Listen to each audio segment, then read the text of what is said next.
En quelque sorte, c'est une méthode de création transversale que je vais essayer de vous révéler un peu, et vous révéler à travers un texte de Strindberg lui-même.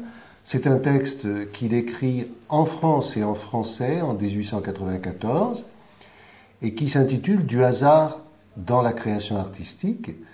Je vous fais remarquer que c'est en 94, c'est-à-dire 30 ans avant le premier manifeste du surréalisme d'André Breton. J'eus l'idée de modeler en argile un jeune adorant, réminiscence de l'art antique. Il était là, les bras en haut, mais il me déplut et dans un accès de désespoir, je laisse la main tomber sur la tête de l'infortuné. Tiens, une métamorphose qu'Ovide n'eût pas rêvée.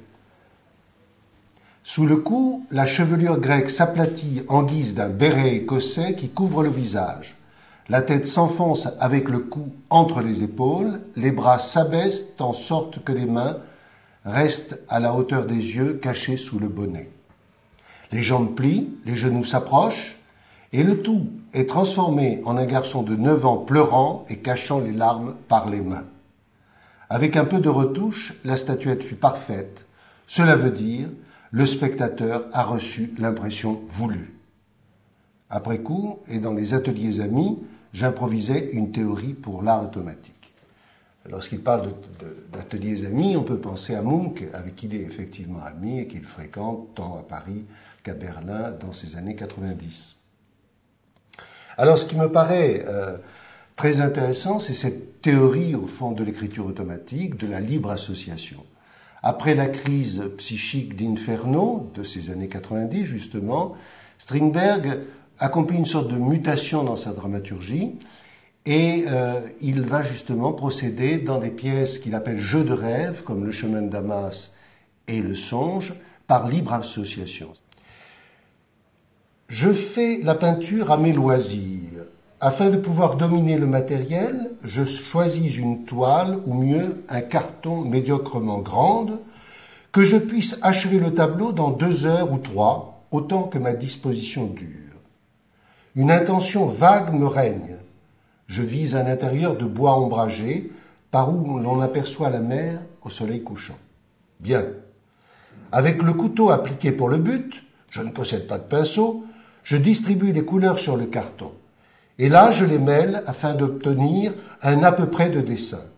Le trou au milieu de la toile représente l'horizon de la mer. Maintenant, l'intérieur du bois, la ramure, le branchage s'étalent en groupes de couleurs, 14, 15, pêle-mêle mais toujours en harmonie. La toile est couverte, je m'éloigne et regarde. Bigre, je ne découvre point de mer. Le trou illuminé montre une perspective à l'infini de lumière rose et bleuâtre, où des êtres vaporeux, sans corps ni qualification, flottent comme des fées à traîne de nuages. Le bois est devenu une caverne obscure, souterraine, barrée de broussailles. Et le premier plan, voyons ce que c'est, des rochers couverts de lichens introuvables. Et là, à droite, le couteau a trop lissé les couleurs qu'elles ressemblent à de reflets dans une surface d'eau. Tiens, c'est un étang. Parfait. Or, il y a au-dessus de l'eau une tache blanche et rose dont l'origine et signification je ne puis m'expliquer. Un moment, une rose. Le couteau travaille 2 secondes et l'étang est encadré en rose, rose, que de rose. Une touche çà et là avec le doigt qui réunit des couleurs récalcitrantes, fond et chasse les tons crus, subtilise, évapore, et le tableau est là. Ce qui est intéressant, c'est cette mobilisation de l'inconscient dans la création.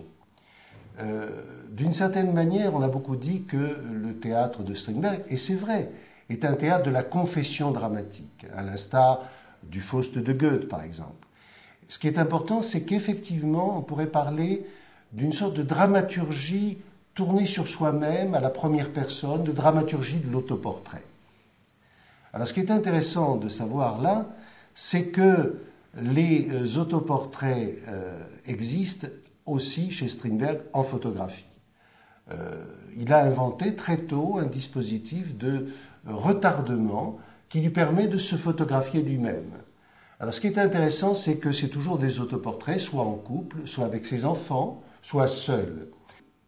Si on reprend le nom du protagoniste du chemin de Damas, c'est qui s'appelle l'inconnu.